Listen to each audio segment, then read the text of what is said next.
श्रावण के इस पवित्र पावन अवसर पर, श्रावण के इस पवित्र पावन अवसर पर ये पवित्र कथा जो आप और हम श्रवण करने के लिए बैठे हैं, कथा के आयोजक बोलबम सेवा समिति जिसके अध्यक्ष हैं श्री दया सिंह जी, एक बार जोरदार ताली बजाकर उनके लिए साधुवाद, जिन्होंने इस पवित्र पावन शिव महापुराण की कथा को दिव्यता के साथ में आयोजित कराया। मैं श्री दया सिंह जी को बहुत बहुत साधुवाद देता हूं, जो लाखों शिव भक्तों को ये पवित्र कथा श्रवण कराकर उनको लाभान्वित किए। साधुता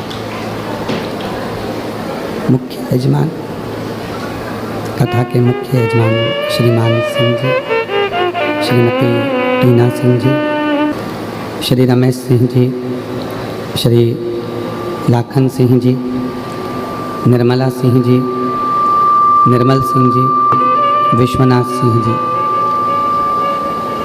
एक बार सभी यजमान परिवार के लिए जोरदार ताली बजाकर उनके लिए साधुता, जो इस दिव्य पवित्र पावन कथा का मुख्य यजमान पद ग्रहण करें और कथा का लाभ ले रहे हैं भगवान शिव की कृपा से, करुणा से, उनकी उदारता से। तेरी कृपा बिना लेते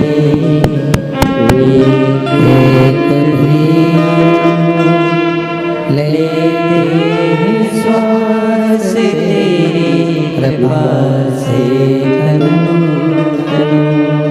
बखान क्या करूं मैं राखों के मेरे का चपटी भगोत में खजाना कुबेर का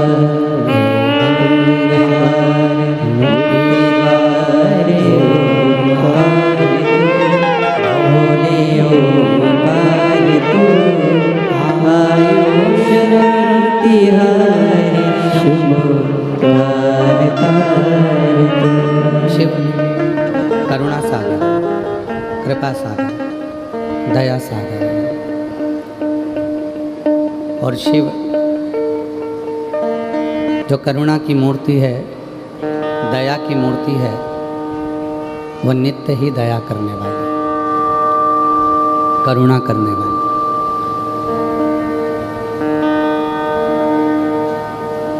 हमारे सनातन धर्म में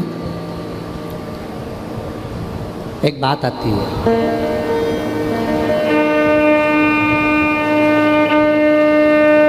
जिसको हम कहते हैं,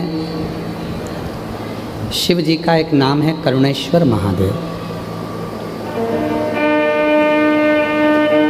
भगवान शंकर का एक नाम है श्री करुणेश्वर महादेव। कहते हैं जब व्यक्ति को कोई राह नहीं सूझती है, कोई मार्ग नहीं मिलता है, कोई राह नहीं मिलती है और व्यक्ति उलझता जाता है, उलझनों में फंसता चले जाता है, तब जल के अंदर थोड़ा सा चंदन का छींटा देकर, एक दाना चावल का शिव को समर्पित कर कर, जो वो चंदन का जल शिव को समर्पित करता है करुणेश्वर महादेव के नाम से, कहते हैं 3 से 4 घंटे के अंदर उसको राह मिलना प्रारंभ हो जाती है, वो उलझनों से दूर हो जाती है।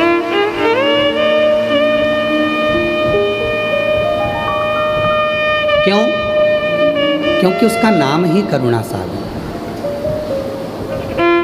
करुणा सागर उलझनों से दूर करना, अमृत की वर्षा करना, सुख देना, शांति देना, वैभव देना, तकलीफ़ों को मिटाना, ये करुणेश्वर महादेव।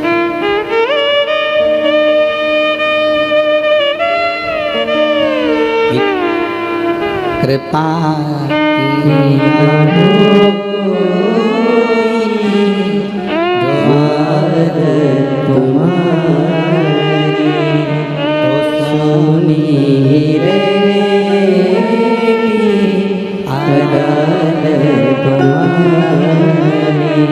तुम्हारी मेरी हो के दिल में जो जगह तुम न पाते, किस दिल में होती इबादत तुम्हारी, दया की न होती जो आदत तुम्हारी, तो सोनी ही रहती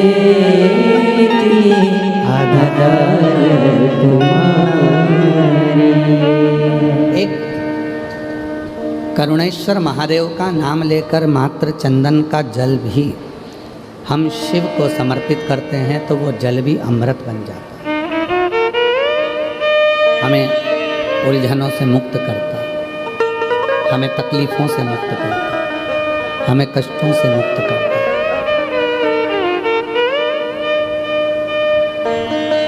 पर शिव महापुराण की कथा कहती है कि भगवान शंकर को रिझाने के लिए 2-3 चीज़ों का स्मरण रखें। पहला, शिव को रिझाने के लिए आडंबर से दूर रहें। अगर भोलेनाथ जी को रिझाना है तो आपको दिखावा नहीं करना, आडंबर नहीं करना। दूसरे नंबर पर है, शिव को रिझाना है तो व्यर्थ का खर्चा और व्यर्थ की चर्चा, इन दोनों से दूर रहें। शिव को रिझाने के लिए व्यर्थ के खर्चे से भी दूर रहना और व्यर्थ के चर्चे से भी दूर। कर्जा लेकर कोई व्रत मत करना, कर्जा लेकर भगवान शंकर की पूजन मत करना, कर्जा लेकर कोई उद्यापन मत करना, कर्जा लेकर कभी जिंदगी में शिव महापुराण की कथा मत कराना।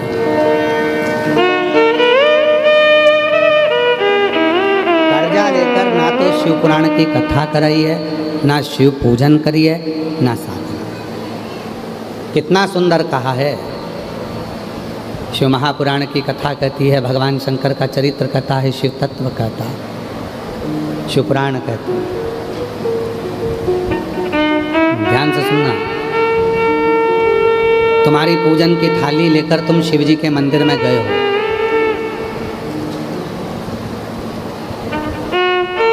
देखो अभी जलवृष्टि बंद थी, रात को भी बंद थी, कथा में चालू हो गई। क्यों? क्योंकि बाबा पूरी परीक्षा लेता है, तभी तो देता है, तभी तो देगा।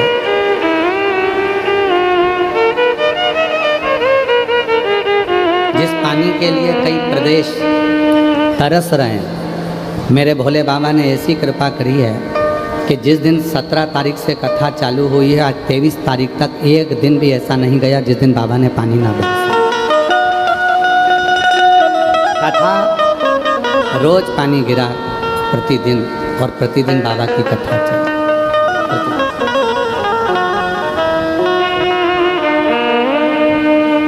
तो भगवान शंकर को रिझाने के लिए 2-3 चीज़ों का ध्यान रखो। पहले नंबर पर है, शिव जी को दिखावा पसंद नहीं है, आडंबर पसंद है। आप शिव जी को कोई दिखावे से प्राप्त नहीं कर सकते। शंकर भगवान को दिखावा प्रिय नहीं है।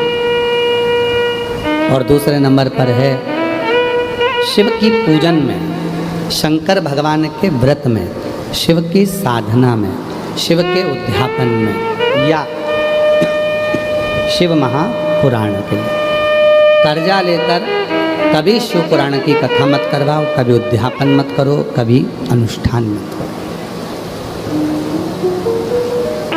कर्जा लेकर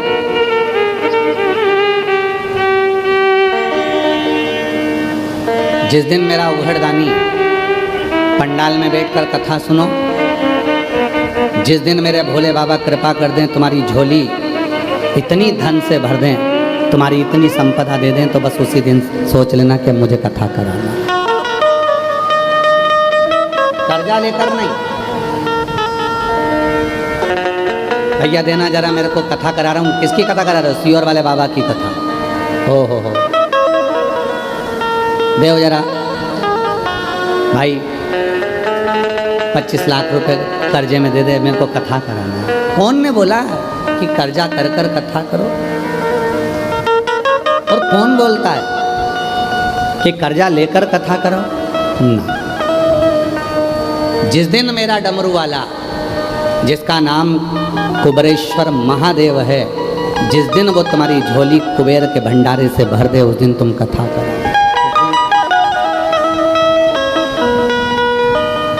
कर्जा लेकर नहीं, आडंबर कर कर नहीं। कर्जा, व्यर्थ का कर्जा और व्यर्थ की चर्चा, ये दोनों ही शिव को प्रिय नहीं है। व्यर्थ की चर्चा भी मत करो, ना व्यर्थ का कर्जा हो ना व्यर्थ की चर्चा।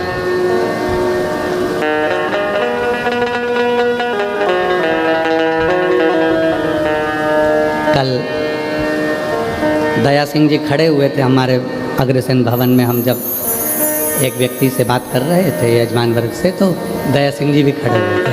तो दया जी, हमने उनसे, वो बोले कि हम कथा कराएं, आप सबसे मिलना। हमने कहा ना तो हमें व्यर्थ की चर्चा करना आती है और ना हमें व्यर्थ की बात करना आती है। हम जितनी देर मिलेंगे दया जी, और आप भी जितनी बार कथा लेने आए, हमने एक ही बात कहा, कथा हम भिलाई को दें चाहे कहीं पर भी दें, पर शर्त एक ही है, हम किसी से मिलेंगे नहीं। आप कथा सुनो, भजन करो, कीर्तन करो, मंत्र जाप करो और अपना स्मरण करो। और मैं साधुता देता हूँ दया सिंह जी आपको कि आप कभी, ये तीसरी कथा है, आपने ना तो ये कहा कि मेरे भाई से मिलो, मेरी बहू से मिलो, या मेरी ये भतीजी से मिलो, भतीजे से मिलो, या मेरे रिश्तेदार से मिलो। हम आपको इसके लिए धन्यवाद देते हैं कि ये होना चाहिए। साधु सीहोर वाला बाबा,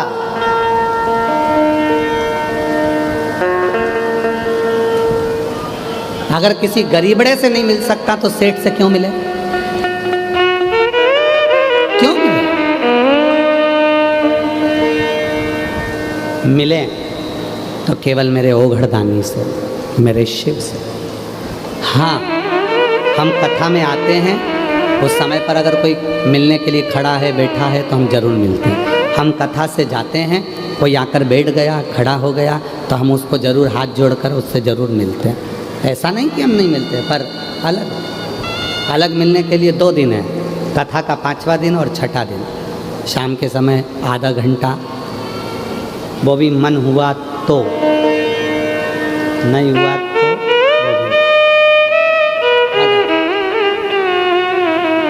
कई लोग कहते हैं गुरुजी हमारे वो महाराज जी आते हैं, ये महाराज जी आते हैं, वो बाबा जी तो ऐसे हैं कि रात को बैठे 8 बजे से तो मिले 11-12 1 बजे तक, फिर सवेरे से मिल लो, शाम से मिल लो।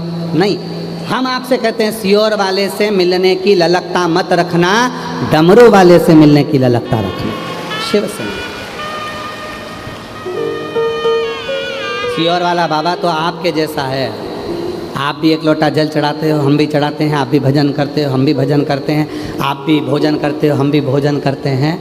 और निवेदन है, जिनको भगवान बनने का शौक हो उनको भगवान बनाओ। हमें इंसान है और हमें इंसान रहने दो। हमें इंसान है, हमें इंसान, हमें भजन करने दो, अपना स्मरण करने दो, भक्ति करो, स्मरण। व्यासपीठ से एक बात कही थी, शरीर में अगर रोग आ जाए, बीमारी आ जाए, तो सबसे पहले अपने नज़दीक के डॉक्टर के पास जाओ। हम डॉक्टर को शिव मानते हैं, शंकर मानते हैं। वो डॉक्टर अगर आपको कह दे कि ये रोग है, ये बीमारी है, इसके लिए दवाई खाना है, आप दवाई खाना प्रारंभ करो और शिव जी को 1 लोटा जल चढ़ाना प्रारंभ करो। तो दवाया और दुआ जब दोनों साथ चलेगी तो तुम्हारा रोग जल्दी समाप्त हो जाएगा।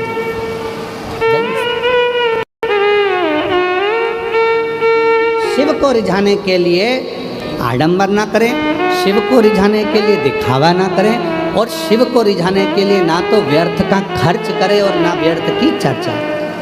ना खर्चा करना है ना चर्चा करना। और उठाओ 30 साल हो गए शिव महापुराण की कथा को बाँचते बाँचते। इन 30 साल के अंदर इस व्यासपीठ से कभी तुमसे कहा हो कि बाजार से ये सामान खरीद के लाना और शिव जी को ये चढ़ाना, तो आज तक इस व्यासपीठ ने कभी नहीं कहा कि इतना रुपया खर्च करना तब तुम शिव की पूजन करना। इस व्यासपीठ ने तो जो भी उपाय बताए वो दुर्वा के, कनेर के फूल के, बेलपत्री के, घर में कोई सामान है काली मिर्च उसका, गेहूं का दाना घर में है तो उसका, चावल का दाना घर में है तो उसका। इस व्यासपीठ ने जितने उपाय बताए, और ये जितने उपाय हैं, जितने उपाय लोग कहते हैं ये उपाय हमें मिलते नहीं हैं। तुम एक शिव पुराण देखते हो, गीता प्रेस गोरखपुर की शिव पुराण पढ़ो, उसके बाद में एक एक पुराणों का अध्ययन करो, उप पुराणों का अध्ययन करो। लिंग पुराण है तो लिंग पुराण भी उप पुराण का अध्ययन करो, शिव पुराण है तो शिव पुराण की उप पुराण का अध्ययन करो, श्रीमद् भागवत पुराण है तो उसकी उप पुराण का अध्ययन करो। सारी पुराणों का अध्ययन करिए, आपको सब कुछ मिलेगा जो इस व्यासपीठ से बताया जाता है। उसका एक एक शब्द आपको पूरी पुराण में मिलेगा कि कहाँ काली मिर्ची, कहाँ अरहर की दाल, कहाँ गेहूं का दाना, कहाँ अनाज, कहाँ अक्षत, कहाँ दुर्वा, कहाँ बेलपत्र, कहाँ शमी पत्र, उसका वर्णन एक एक। बस तरीका, और वो तरीका जरूर हम बताते हैं कि बेलपत्र को किस दिशा में बैठकर जलाना है, दुर्वा को कैसे चढ़ाना है, ये तरीका, और तरीका होना जरूरी है। डॉक्टर के यहाँ जाते हो, डॉक्टर ने सारी दवाइयाँ दे दी और कह दिया सब खा जाना सुबह से। बोलता है डॉक्टर, जम के बोलो जरा, नहीं। डॉक्टर क्या बोलेगा, ये दवाई सुबह खाली पेट की है, भोजन के पहले खाना।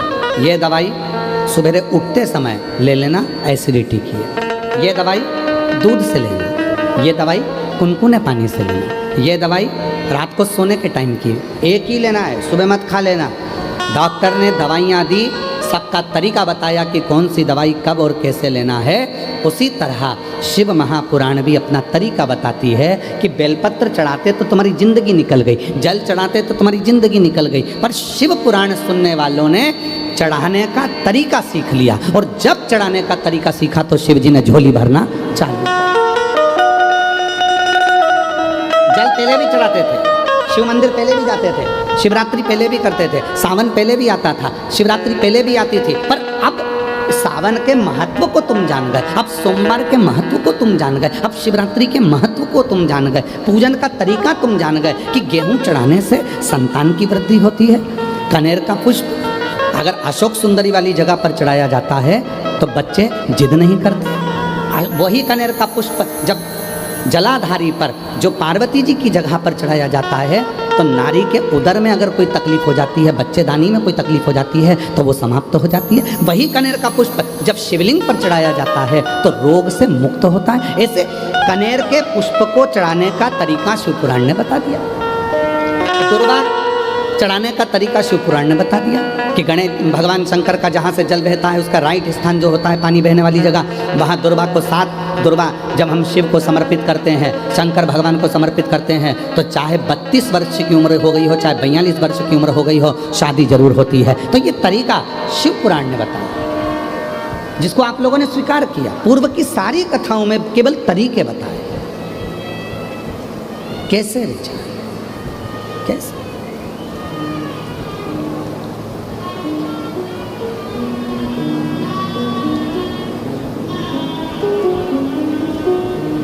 बस वही तरीका आप और हमने सीखा, वही तरीका।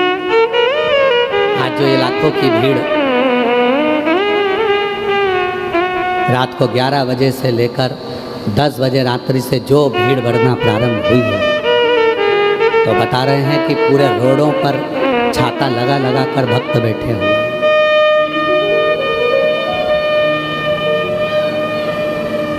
पूरे रोडों पर। और आप में से कई माताएं भाई बहन ऐसे हैं जो भिलाई के होने के बाद भी पहले आकर बैठकर जगह को संभाल रहे हैं। कोई रात को 3 बजे आ गया, कोई 2 बजे आ गया, कोई 11 बजे आ गया, कोई 10 बजे आ गया। रात के 10 बजे से लेकर तुम केवल ये 2.5 घंटे की कथा का इंतजार कर रहे हो। इस व्यासपीठ पर हम केवल 2.5 घंटे के लिए कथा करते हैं, आधा घंटा आशीष करता है, 2.5 घंटे हम। और सियोर वाला बाबा इस कथा को नहीं बोलता। सियोर वाले बाबा की इतनी सामर्थ्यता नहीं है कि प्रदीप मिश्रा इस कथा को बाँच ले। ये शिव पुराण बाँचने के लिए स्वयं देव अधिदेव महादेव ही व्यासपीठ पर बैठकर कथा का वाचन और कथा करवाने वाला भी कोई दूसरा नहीं होता।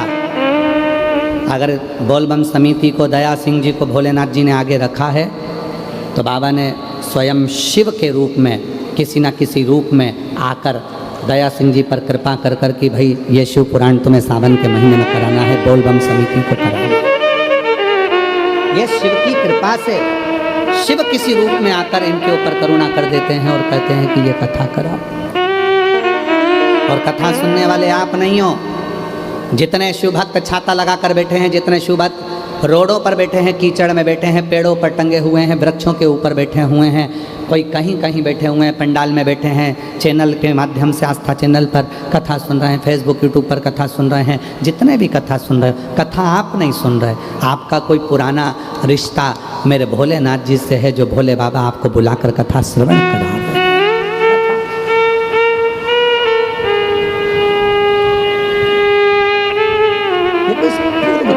आज का नहीं,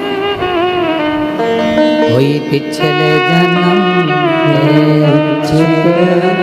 मुझे बाबा तेरा साथ मिला, कोई पिछले जन्म अच्छे कर्म मुझे बाबा तेरा साथ मिला।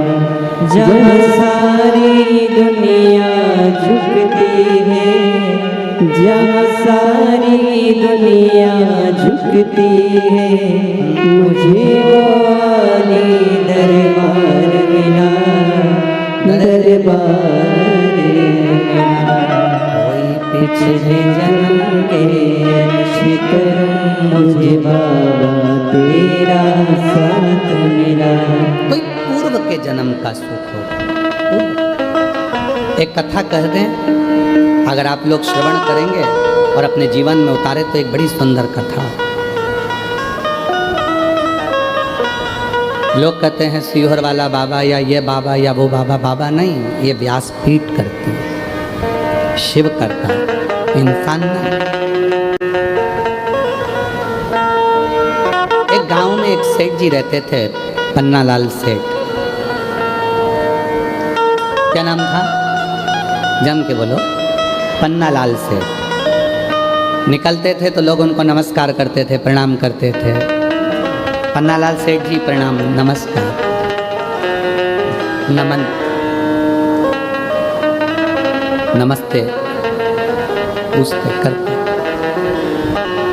कोई सलाम करता, कोई नमन करता, कोई नमस्कार करता, कोई प्रणाम करता। पन्नालाल सेठ मुंडी हिला देते, नीचे मुख कर कर बोलते मैं बोल दूंगा। फिर कोई मिला तो पन्नालाल सेठ से कहा प्रणाम, नमस्कार, सलाम। पन्नालाल सेठ बोलते धीरे से मैं बोल दूंगा। फिर किसी ने प्रणाम करा तो उन्होंने फिर कहा मैं बोल दूंगा। फिर किसी ने प्रणाम करा तो फिर कह दिया मैं बोल दूंगा, घर जाकर मैं बोल दूंगा। मुनीम एक दिन साथ चल रहा था और मुनीम ने कहा सेठ जी एक बात समझ में नहीं आती, कोई तुमको सलाम करता है, प्रणाम करता है, नमस्कार करता है और तुम सिर झुकाकर मुस्कुराकर धीरे से बोल देते हो मैं घर जाकर बोल दूंगा। तुम घर पर किसको बोलोगे? सेठ जी ने कहा चल मैं बताता हूँ मैं किसको बोलूँ। सेठ जी पन्नालाल जी गए, तिजोरी खोली और लक्ष्मी जी से कहा आज मैं रास्ते में से जा रहा था तो वो सलाम कह रहा था, वो प्रणाम कह रहा था, वो नमस्कार कह रहा था। मुनीम ने पूछा तुम घर पर आकर लक्ष्मी जी से पैसे से कहते हो कि वो तुम्हें प्रणाम कर रहा था? हाँ। मुनीम ने पूछा ये क्यों? पन्नालाल सेठ कहने लगे जब मैं गरीब था, जब मेरे पास कुछ नहीं था, कोई मुझे सलाम नहीं करता था, ये सब सलाम पैसे को करा जा रहा है, ये सारा प्रणाम कुर्सी को करा जा रहा है, ये सारा प्रणाम धन को करा जा रहा है, ये सारा प्रणाम लक्ष्मी को करा जा रहा है। लक्ष्मी नहीं होगी तो कोई प्रणाम नहीं करता, कोई सलाम नहीं करता, और लक्ष्मी है तो सब प्रणाम करते। कोई बहुत बड़ी कुर्सी पर बैठ गया, कोई बहुत बड़ा अधिकारी बन गया, बहुत बड़ी कुर्सी पर बैठ गया, उसके भीतर कभी ये बात नहीं आना चाहिए कि लोग मुझे सलाम ठोक रहा है। तुझे नहीं, तू जिस कुर्सी पर बैठा है सलाम उसको ठोका जा रहा है, प्रणाम उसको करा, नमन उसको करा जा। जिस दिन रिटायर होगा, अपनी कुर्सी से उतरेगा, उस दिन तेरा सिग्नेचर भी उस ऑफिस में काम नहीं आएगा। तब समझ में आएगा कि इज्जत मेरी नहीं कुर्सी की थी, जिस कुर्सी पर मैं बैठा था।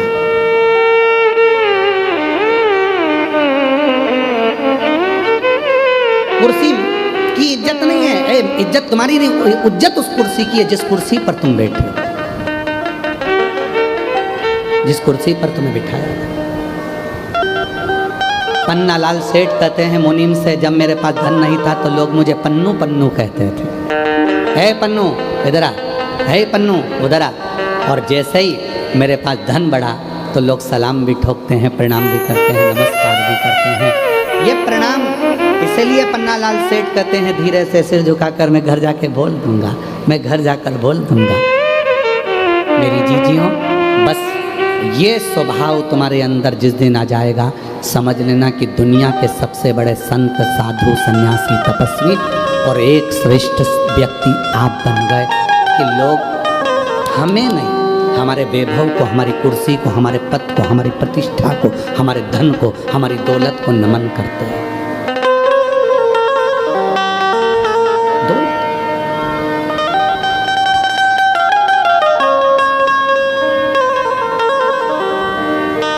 कौन नमन करता? जिस कुर्सी पर तुम बैठे हो उस कुर्सी की मर्यादा है, उस कुर्सी को लोग सलाम कर रहे हैं, तुम्हारे धन को लोग सलाम कर रहे हैं। तुम्हारे पास धन नहीं रहेगा, कोई सलाम नहीं करेगा, कोई प्रणाम नहीं करेगा, कौन याद करे? अभी पन्नालाल सेठ, पन्नालाल सेठ, पन्नालाल सेठ, और वही पन्नालाल सेठ के पास धन नहीं रहेगा तो लेंगे पन्नू इधर आ, तो पन्नालाल सेठ पन्नू चला।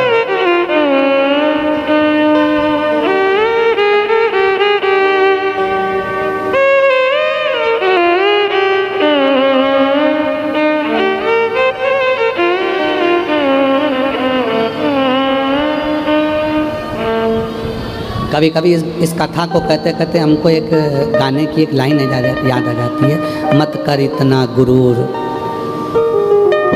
मत कर इतना गुरूर, इस सूरत पर ना जाने ये सूरत कब ढल जाती है। पर बोलबम समिति, जिस समिति का बच्चा बच्चा, जिस समिति का एक एक व्यक्ति, जिस व्यक्ति का एक एक समिति का कार्यकर्ता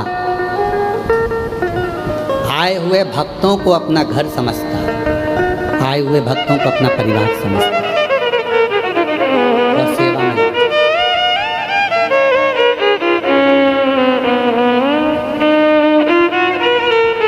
जब कोई हमसे कहता है हम ऐसी कथा कराएंगे, ऐसी कथा कराएंगे कि लोग देखते रह जाएंगे।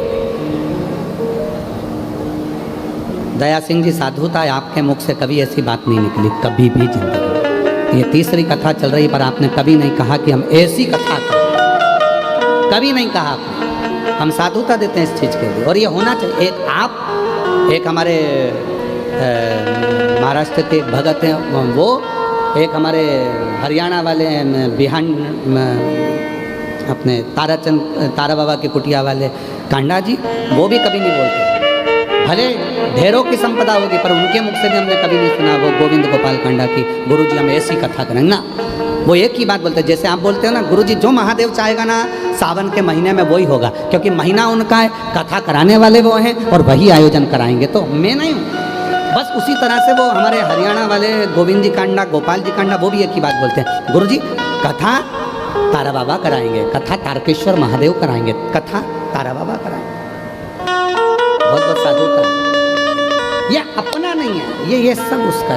प्रभु आपकी कृपा से सब काम हो रहा है, भोले आपकी कृपा से सब काम हो रहा है।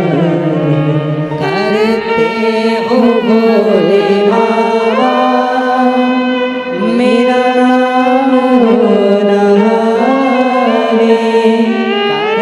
हो भोले बाबा, मेरा नाम हो रहा है। भोले आपकी कृपा से सब काम हो रहा है। तो पन्नालाल सेठ घर जाते समय लक्ष्मी से कहते हैं कि लोगों ने तुम्हें सलाम कहा है, लोगों ने तुम्हें प्रणाम कहा है, लोगों ने तुम्हें नमस्कार कहा है। मुनीम कहते हैं आप पैसे को जाकर के, हाँ क्योंकि सम्मान इसका हो रहा है। तो जितने भी बहुत ऊंचे ऊंचे पद पर बैठने वाले, चाहे अधिकारी हो, चाहे राजनेता, सत्ताधारी, वैभवपति कोई भी हो, वो अपनी कुर्सी को जाकर कहो कि यह सलाम तुम्हें कहा गया है, ये प्रणाम तुम्हें करा गया है, ये नमस्कार तुम्हें करा गया है। जिस कुर्सी पर मैं बैठा हूँ, जिस पद पर मैं बैठा हूँ, ये प्रणाम उसका है। कोई दूसरा बैठेगा तो उसका प्रणाम होगा, कोई तीसरा बैठेगा उसका प्रणाम होगा, कोई चौथा बैठेगा उसका। और निवेदन है, बस यही बात हमने कथा की अपने अंदर उतार कर रखी है कि कोई हमें अगर नमस्कार भी करता, पहले तो हम उससे पाँव भी नहीं छुआते। हम हमारे, क्योंकि तुम सब मेरी बहनें हो। अब हमारी बहन होने के बाद, हमारी बहनी होने के बाद में, आप हमारी बहन होने के बाद में हमारे चरण छू अपने भाई के, ये हमें ठीक नहीं लगता। इसलिए मेरी जीजी हो। और पुरुष, ये जितने भी पुरुष बैठे हैं सब मेरे जीजा हैं। मेरा फर्ज बनता है कि मैं तुम्हें प्रणाम करूं, क्योंकि हमने कन्यादान करा है, तुम्हारा पाँव पूजा है, तो सिर और पाँव दोनों पूज सकते हैं। हम तुमको नमस्कार। मेरी बहनें मुझे चरण ना छुएं, मेरे जीजा मेरे चरण ना छुएं, कोई चरण ना छुएं, क्योंकि तुम मेरी बेटियां, मेरी बहनें, मेरी जीजियां, मेरी माँ हो। और हम आपसे चरण छुआएंगे तो हम तो नरक में चले जाएंगे। आप अपने भाई को नरक जाता देखोगे क्या? तो आज से नियम ले लो कि सीहोर वाले बाबा के कभी चरण नहीं छूएंगे। दूर से प्रणाम करो, नमस्कार करो। बहन भाई हैं, आपस में आप आए, मिले, श्री शिवाय नमस्तुभ्यम हो, हम आपके हाथ जोड़े, नमन करें, प्रणाम करें, पर चरण नहीं छूए। बहन हो आप,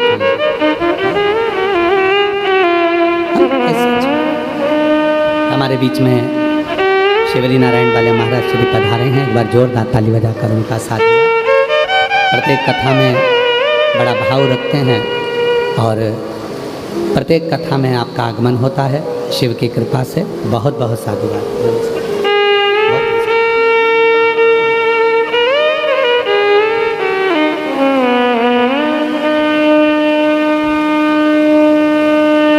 प्रणाम करो मेरे शिव को, प्रणाम करो मेरे भोलेनाथ को, और प्रणाम करो अपने घर के बुजुर्गों को, प्रणाम करो अपने पति को, प्रणाम करो अपने घर के वृद्धों को।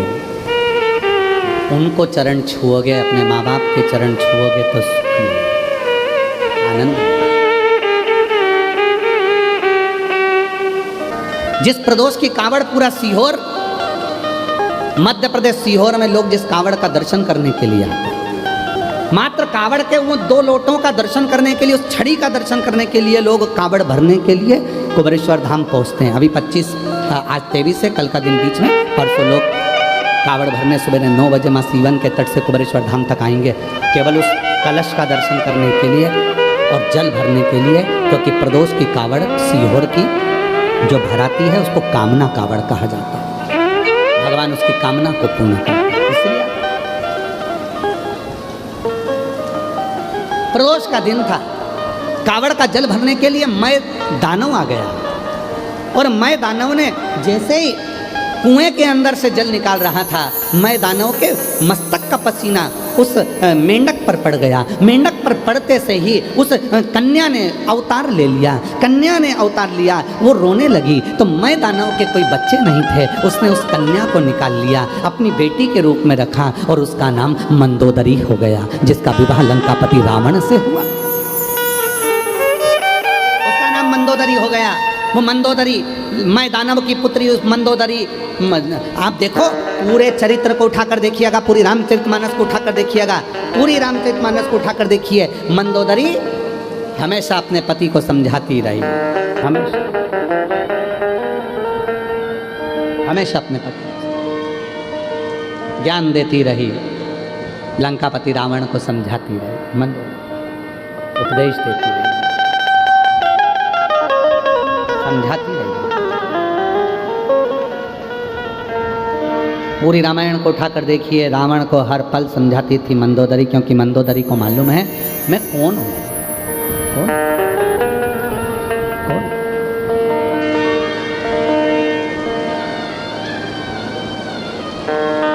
मैं दानव ने मंदोदरी से विवाह कर लिया। मैं दानव ने मंदोदरी का विवाह लंकापति रावण से कर दिया। रावण से कहते हैं जितना रावण शिव की साधना करता था, जितना रावण शंकर की आराधना करता था, जितना रावण शिव की साधना में डूबा रहता था, उससे 4 गुना ज़्यादा शिव की साधना में मंदोदरी डूबी रहती थी। क्यों? आप सबको मालूम होगा, स्मरण में होना चाहिए आपको। पूरी लंका तहस नहस हो गई थी, केवल एक मंदोदरी ऐसी थी जिसके शिव भक्ति के कारण वो पूरी की पूरी लंका वापिस वैसी की वैसी हो गई थी। कहाँ से लाऊं गंगा, कहाँ से लाऊं यमुना, कहाँ से लाऊं गंगा, कहाँ से लाऊं यमुना, कहाँ से लाऊं सरयू अपार बड़ी रे, कहाँ से लाऊं सरयू अपार बड़ी रे, भोले तेरी सेवा हमसे न बनी रे, ओ भोले तेरी सेवा हमसे न बनी रे। कहाँ से लाऊं लड्डू, कहाँ से लाऊं पेड़ा, कहाँ से लाऊं लड्डू, कहाँ से लाऊं पेड़ा, कहाँ से लाऊं बर्फी वो शक्कर जड़ी रे, कहाँ से लाऊं बर्फी वो शक्कर जड़ी रे, भोले तेरी सेवा हमसे न बनी रे, ओ भोले तेरी सेवा हमसे न बनी रे। कहाँ दे हम शिव, इसीलिए शिव महापुराण की कथा कहती है आशीर्वाद 2 तरह का होता है। बोलो कितनी तरह का? जम के बोलो जरा। 2 तरह। आप लोगों ने आशीर्वाद लिया किसी का? अरे बोलो तो जम के। आशीर्वाद 2 तरह का होता है। कौन कौन सा होता है? अब लोग कहेंगे गुरुजी आशीर्वाद भी तो होता है। बिल्कुल होता है। जितने आस्था चैनल पर सुन रहे हो, जितने फेसबुक यूट्यूब पर सुन रहे हो, जितने सोशल मीडिया पर सुन रहे हो, जितने ये पवित्र शिव महापुराण के प्रांगण में जयंती स्टेडियम भिलाई में बैठकर कथा सुन रहे हो, जानते हो आशीर्वाद 2 तरह का होता है। एक आशीर्वाद चरण छूकर लिया जाता है।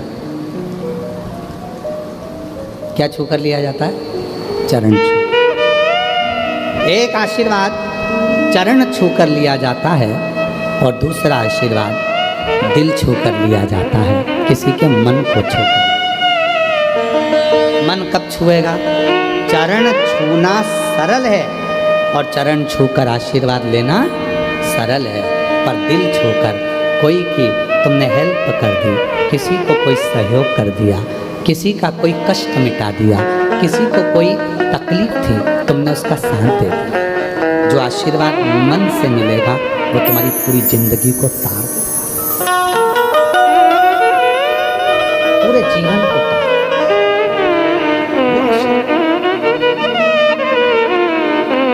छुओ, कभी अपने हृदय को छुओ। माता पिता के चरण छूने से ज़्यादा जरूरी है माता पिता के हृदय को छूना, उनके दिल की बात को जानना।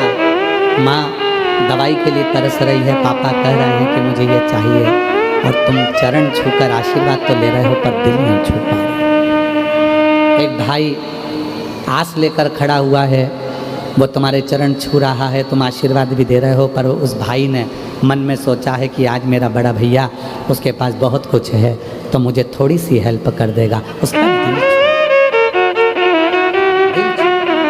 हमने परसों की कथा में कहा था अगर घर में बेटी नहीं है और कन्यादान करना चाहते हो तो अपने आसपास में कोई बेटी हो तो उसको शिक्षा अध्ययन कराओ, उसको पढ़ाओ, कन्यादान का फल मिलेगा।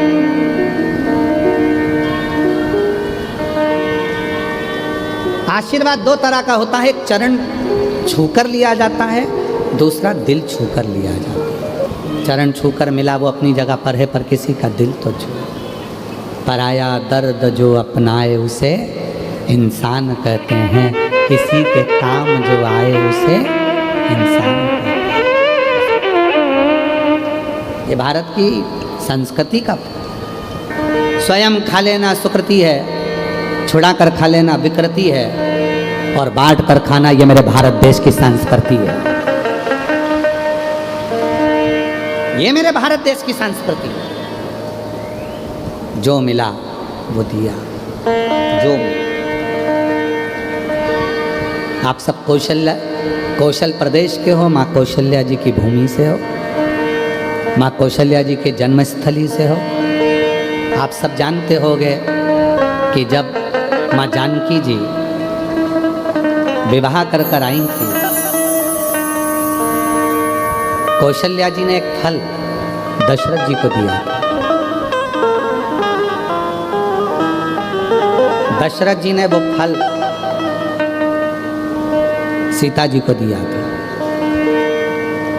अब तुम्हारी गोद में अगर कोई फल दे देना तो तुम ये सोचो ये तो मेरे ही लिए दिया, मैं ही पूरा खाऊंगी, पूरा मेरा, ये सब मेरा। कौशल नरेश की पवित्र कौशलपुर, कौशल्या जी के गांव से, नगर से आप लोग, कौशल प्रदेश से आप। कौशल्या जी ने एक फल दिया दशरथ जी को, दशरथ जी ने वो फल सीता जी की गोद में डाल दिया। और दशरथ जी ने कहा, सीता जानकी हमारे घर की मर्यादाओं को दर्शाना,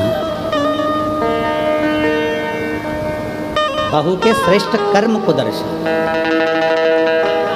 फल लिया माँ जानकी जी ने, गई। घर में जितने सदस्य थे उतने उस फल के टुकड़े करे दशरथ जी के हाथ में लाकर दे दिए। दशरथ जी ने पूछा, क्या है ये फल जो आपने दिया था? फल? दशरथ जी ने आशीर्वाद दिया, बहू आज मुझे अच्छा लगा।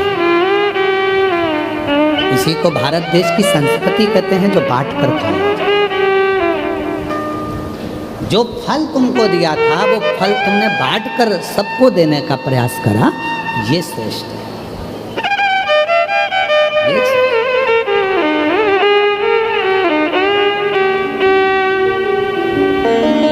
अब कहाँ रहे, कहाँ संस्कृति रह गई?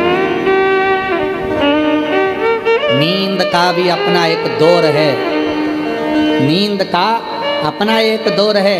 नींद को समझने वाले समझ सकते हैं कि माता पिता जागें उससे पहले बेटों को जागना चाहिए, माँ बाप जागे उससे पहले बेटे को जागना चाहिए, माँ जागे उससे पहले बेटी को जागना चाहिए, गुरु जागे उससे पहले शिष्य को जागना चाहिए। हमारे कई सारे शिष्य ऐसे भी हैं, गुरुजी तो सवेरे उठ जाते हैं, शिष्य आराम से उठते हैं। क्या?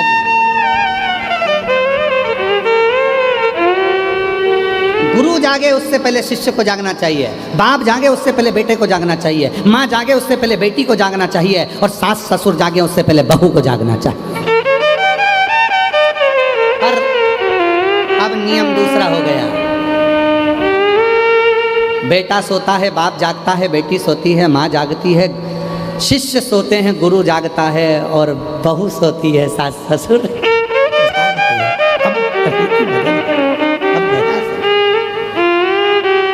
पर निवेदन है, ठीक है आप कब जाग रहे हो उससे मतलब नहीं, पर अपने भीतर से रोज जागो। अपने काम, आसक्ति, तृष्णा, लोभ, वासना, इनसे थोड़ा जागो, थोड़ा।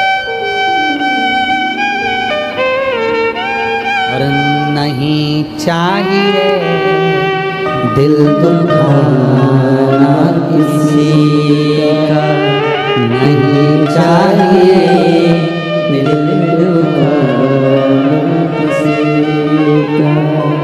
सदा ना रहे, सदा ना रहे जमाना किसी का, नहीं चाहिए दिल दुखाना किसी का, नहीं चाहिए दिल दुखाना किसी का। सदा ना रहा सदा ना रहेगा जमाना किसी का, नहीं चाहिए दिल दुखाना किसी का, नहीं चाहिए दिल दुखाना किसी का। अच्छी कुर्सी मिले उसका सदुपयोग करो, अच्छा पद मिले उसका सदुपयोग करो, अच्छी प्रतिष्ठा मिले उसका सदुपयोग करो, अच्छा वैभव मिले उसका सदुपयोग करो, अच्छा धन मिले उसका सदुपयोग करो। एक दिन कुर्सी, पद, प्रतिष्ठा, यश, धन, वैभव एक दिन ऐसा आता है कि फिर उससे उतरना जाना पड़ता है, फिर उस क्रम में आना पड़ता है। उसका प्रयोग कर लो, सही प्रयोग, सही समय। अभी अपने सिग्नेचर से काम हो रहा है तो सिग्नेचर का सदुपयोग करो। किसी गरीबड़े का, किसी अनाथ का, किसी को शिक्षा की, किसी को चिकित्सा की जरूरत है, किसी को आपके एक सिग्नेचर की जरूरत है जिससे उसकी जिंदगी बच सकती है। प्रयोग करो, प्रयोग करो। एक समय ऐसा आएगा वो सिग्नेचर तुम्हारे ऑफिस में तुम्हारा ही नहीं चल पाएगा। सदुपयोग करो उसका। एक समय ऐसा आएगा कि तुम्हारे घर में तुम्हारा ही पैसा तुम खुद खर्च नहीं कर पाओगे। हॉस्पिटल में पड़े होगे और दूसरे निर्णय ले रहे होंगे इनको वेंटिलेटर पर कितने दिन रखना है, रखें कि नहीं रखें। ज़्यादा वेंटिलेटर पर रखेंगे तो ज़्यादा हॉस्पिटल का खर्चा बढ़ जाएगा। जिसने कमाया उसी का पैसा उसमें नहीं लगा पाओगे, वो खुद नहीं लगा पाएगा। इसलिए अपने धन का भी सदुपयोग खुद करो और तुम्हारे शरीर का भी सदुपयोग खुद करो। रोज प्रतिदिन अपने शरीर का भी सदुपयोग करो, योगा करो, प्राणायाम करो प्रतिदिन। ये शरीर बड़ी मुश्किल से मिला है, ये ऐसे ही नहीं कमाना। और उसके साथ में थोड़ा बन सकता है तो परमार्थ का काम करो।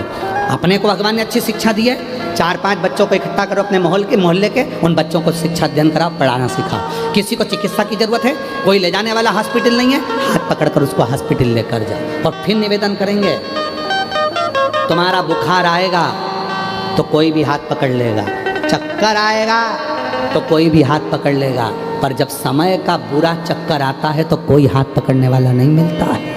इसलिए उसका सदुपयोग करो, समय का सदुपयोग करो, शरीर का सदुपयोग करो, वैभव का सदुपयोग करो, धन का सदुपयोग करो। पर कई लोग तो ऐसे हैं कि अपने भूमि का भी सदुपयोग नहीं कर पाते। कई लोग कथा सुनने वाले अगर किसी की दुकान के सामने जाकर बैठ जाएं, किसी के होटले पर जाकर बैठ जाएं, कोई कथा सुनने वाला किसी के होटले पर जाकर बैठ जाए तो लोग नाराज हो जाते हैं, मेरे होटले पर बैठा है, दूसरे दिन बुलाएगा पानी डाल देगा, यहाँ कोई बैठेगा ही नहीं। होटले पर नहीं बैठने देते तो विचार करिएगा, जो होटले पर बैठने नहीं दिए हैं तो वही एक दिन मर के भूत प्रेत बन जाते हैं और उनका फिर होटला बन जाता है। महाराज जी कहते थे इनका होटला बना तो बड़े प्रेत है, जीवात्माएं घूम रही है, क्योंकि किसी को बैठने नहीं दी, कभी किसी को पानी नहीं दिया, कभी किसी को भोजन नहीं दिया, उसका होटला बन गया। तुम जाना रोड के किनारे पे बहुत सारे होटले बने दिखेंगे जिस पे होटलों पर लोग धूप बत्ती लगा रहे होंगे, होटले में। इन्होंने कभी जिंदगी में किसी को बैठने नहीं दिया तो इनका होटला बन गया।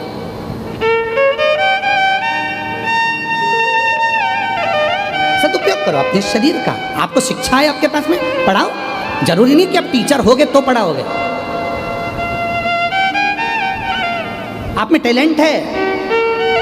पृथ्वी पर जन्म लेने वाला एक एक बच्चा, कई बच्चे कह देते, कई माँ बाप कह देते मेरे बच्चे में तो अकल नहीं है, कई कह देते मेरे इसमें अकल नहीं है। कौन ने कहा अकल नहीं है? ये पृथ्वी किसकी है? ब्रह्मलोक ब्रह्मा जी का, बैकुंठ लोक भगवान विष्णु का। पृथ्वी किसकी है?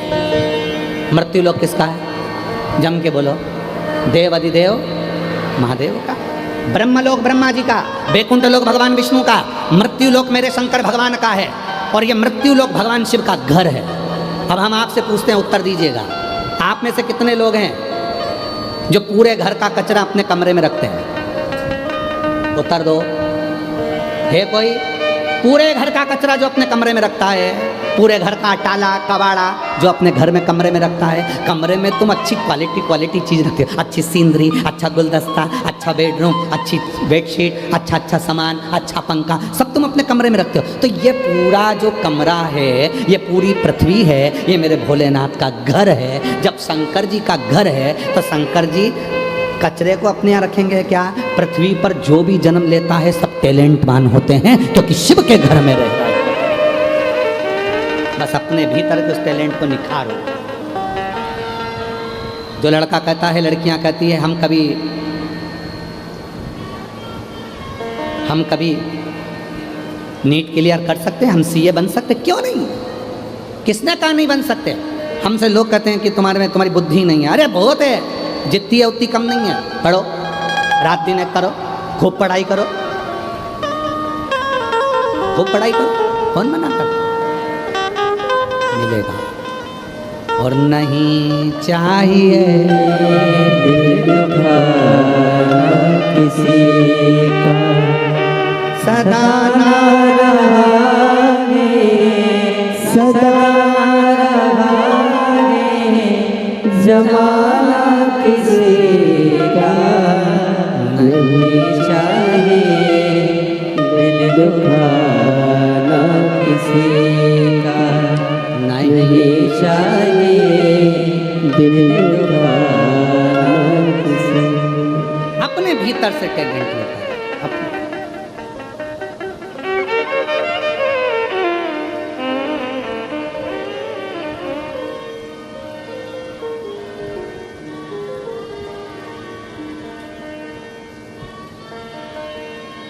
किसी ने बहुत अच्छी बात कही है,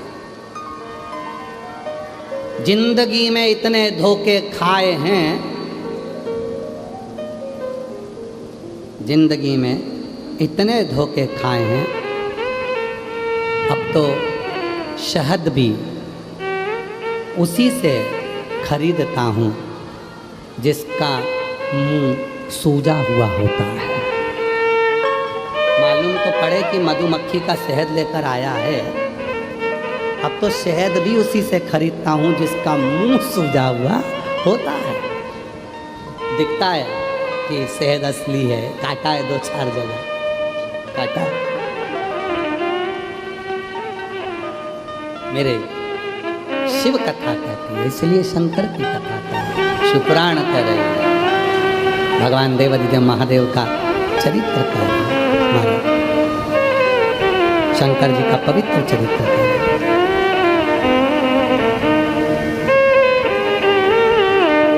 शिव की साधना करें, शिव की साधना।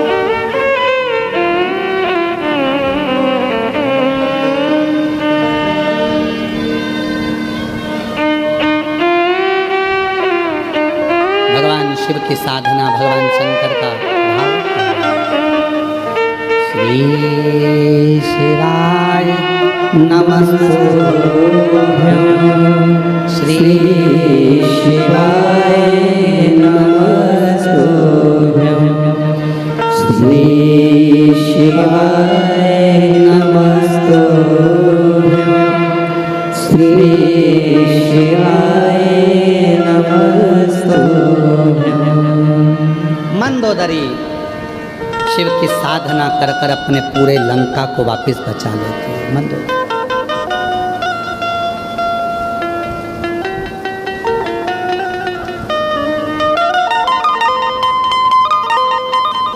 शिव साधना से एक स्त्री, एक नारी, एक बेटी, एक बहन, एक माँ अपने पूरे घर को बचाकर, पूरे घर।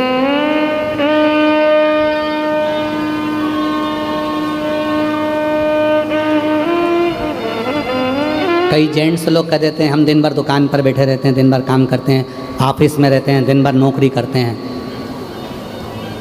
घर पर आते हैं पत्नी पर चिड़चिड़ करते हैं।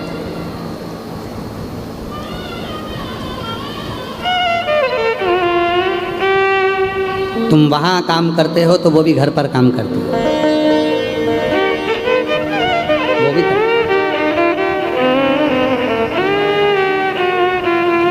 ये विचार नहीं आना चाहिए कि केवल मैं कर रहा हूँ और तुम बैठी हो ना।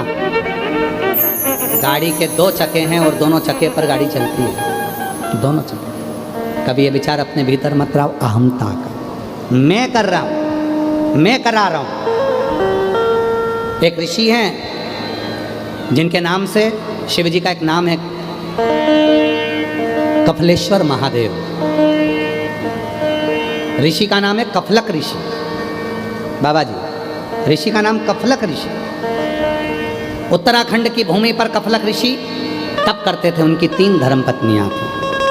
लोग कहते हैं 3 पत्नी का भाव बताया, पर ये 3 पत्नियों का भाव था श्रद्धा, विश्वास और समर्पण।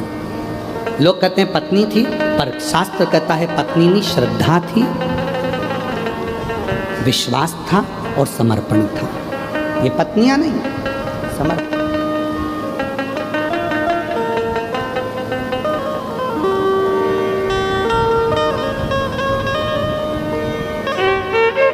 ये समर्पण है। कफलक ऋषि श्रद्धा को धारण कर कर, विश्वास को धारण कर कर, समर्पण को धारण कर कर उत्तराखंड की भूमि पर चले गए। एक गुफा के अंदर तप करने लगे। उनके तप करने का कारण केवल इतना था कि शिव जी से उनको 3 प्रश्न करना था, केवल 3 प्रश्न भोलेनाथ जी से, और कुछ भी। कोई चाह नहीं है मांगने की, कोई चाह नहीं है कुछ पाने की, केवल प्रश्न करना है। कफलक ऋषि, तू आजा भोला जोगिया। शिव से केवल 3 प्रश्न मांगे कि आज जो छत्तीसगढ़ में जो ऊर्जा दिख रही है और छत्तीसगढ़ जो उन्नति की ओर बढ़ता हुआ नजर आ रहा है, विकास की ओर, उसमें आपकी बहुत सुंदर भागीदारी है। एक बार जोरदार ताली बजाकर उनको साधुता, सुंदर साधुता। ऐसा ही छत्तीसगढ़ हमारा विकसित हो, विकास करे, आगे बढ़े, और छत्तीसगढ़ में शिक्षा, चिकित्सा, ये सब जनमानस के अंतर्गत अच्छे से प्राप्त हो, यही कामना करते। हर हर। और तेरी कृपा बिना नहीं लेते श्वास तेरी कृपा से तनु तनु। बखान क्या करूं मैं लाखों के ढेर का, चपटी भभूत में खजाना कुबेर का। तो उत्तराखंड की भूमि पर, उत्तराखंड की कंदराओं में कफलक ऋषि तप कर रहे हैं, साधना कर रहे हैं। और उत्तराखंड की भूमि पर जब कफलक ऋषि तप कर रहे थे, केवल शिव की भक्ति, शिव की साधना करने का कारण केवल इतना था कि 3 प्रश्न थे। उन 3 प्रश्नों का उत्तर चाहिए। केवल कुछ प्रश्न हैं जिनका उत्तर चाहिए। 3 प्रश्न। भगवान देवाधिदेव महादेव से प्रार्थना करें, और आपसे भी निवेदन है, भगवान शिव जब मिले तो पूछना कि क्यों इतना देर कर दी, आप आए नहीं और सुबह हो गई, मेरी पूजा की थाली धरी की धरी रह गई। कारण, किस कारण से, क्यों नहीं आए? कफलक ऋषि के सामने, कफलक ऋषि के सामने, कफलक ऋषि के सामने, कफलक ऋषि के सम्मुख में भगवान शिव प्रगटे। और आपको अभी कहा था, समर्पण, विश्वास और श्रद्धा, ये 3। अभी माननीय मुख्यमंत्री जी कह रहे थे कि दीदी श्रीमती कौशल्या देव सहाय जी प्रत्येक कथा में आती हैं। हम कहें कि इनका भाव, समर्पण शिव में बहुत है। ये भगवान शिव की ही अविरल भक्ति है। एक बार जोरदार ताली बजाएं श्रीमती कौशल्या देवी सहाय जी के लिए। समर्पण है। पार्थिव शिवलिंग का निर्माण हो, और हमने पहले भी कहा आदिवासी वनवासी क्षेत्र की जितनी भी बेटियां हैं, आदिवासी वनवासी क्षेत्र की जितनी भी बेटियां, उनको शिक्षा के क्षेत्र में कैसे आगे बढ़ना चाहिए, उसके लिए श्रीमती कौशल्या देवी सहाय जी सहायक बनकर आगे बढ़ते हैं, बहुत साधु। और मैं तो माननीय मुख्यमंत्री जी को भी साधुवाद दूंगा, जो आज हमारा केंद्र और पूरी ये छत्तीसगढ़ की पूरे आनंदमय सरकार मिलकर आज पूरे छत्तीसगढ़ को नक्सल मुक्त करा रही है, उसके लिए साधुता देता है, बहुत बहुत साधु। जहाँ पहले लोग वन में जाने में डरते थे, जहाँ वन क्षेत्र से निकलने में भय होता था, आज पूरा नक्सल क्षेत्र भगवान शिव की साधना में और कहीं ना कहीं अच्छे कर्म में लगा हुआ। मैं पुनः छत्तीसगढ़ शासन को इसके लिए साधुता दूँ, साधुता। शिव कथा कह रही है, भगवान शंकर का चरित्र कह रहा है, शिव पुराण कह रही है।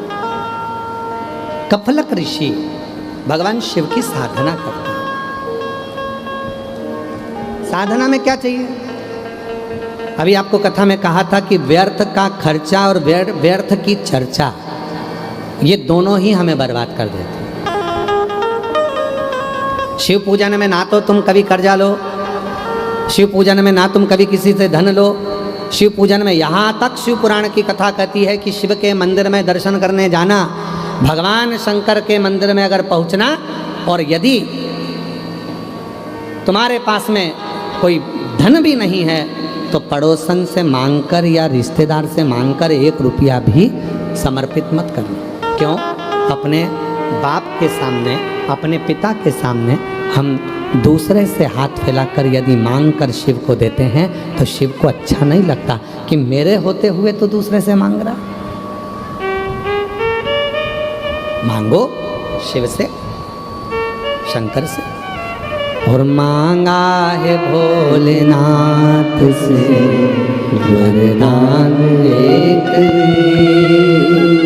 मांगा है भोलेनाथ से वरदान एक, तेरी कृपा बनी रहे जब तक जिंदगी, तेरी कृपा बनी रहे जब तक जिंदगी, मांगा है भोलेनाथ से वरदान एक, मांगा है भोलेनाथ से वरदान एक। शिव कथा कर रही है, मांगो शिव से और किसी से नहीं, किसी से नहीं, शंकर से। कई लोग कहते हैं भगवान से क्या मांगना, भगवान से तो मांगना ही नहीं चाहिए। किससे मांगे? तो पत्नी पति से नहीं मांगे तो क्या पड़ोसी से मांगे? बेटा बाप से ना मांगे तो क्या दूसरे से मांगे? बेटी अपने माँ बाप से ना मांगे तो क्या दूसरे से मांगे? शिव हमारा पिता है, भगवान शंकर हमारा बाप है, शिव हमारा पिता है। क्यों ना? क्यों? दुख है, तकलीफ है, कष्ट है, मांगो शिव से। हम एक पत्र पढ़ रहे थे, उस पत्र में आधा पत्र रह गया था, उस पत्र में बताया था, मेरा नाम बबीता साहू है, हम ग्राम केरा, जिला जांजगीर चांपा, छत्तीसगढ़ की रहने वाली हूँ। कहीं बैठे हों तो हाथ हिला सकती हैं। मेरा नाम बबीता साहू है, ग्राम केरा, जिला जांजगीर चांपा। एलईडी पर, आस्था चैनल पर आप पत्र को पढ़ सकते हो और अपने मोबाइल पर पत्र को पढ़ सकते हो। चांपा जिला छत्तीसगढ़, जांजगीर जिला चांपा छत्तीसगढ़ की रहने वाली हूँ। गुरुजी, 1 लोटे जल और पशुपति व्रत का मैं क्या महिमा वर्णन करूँ। मेरा पति 15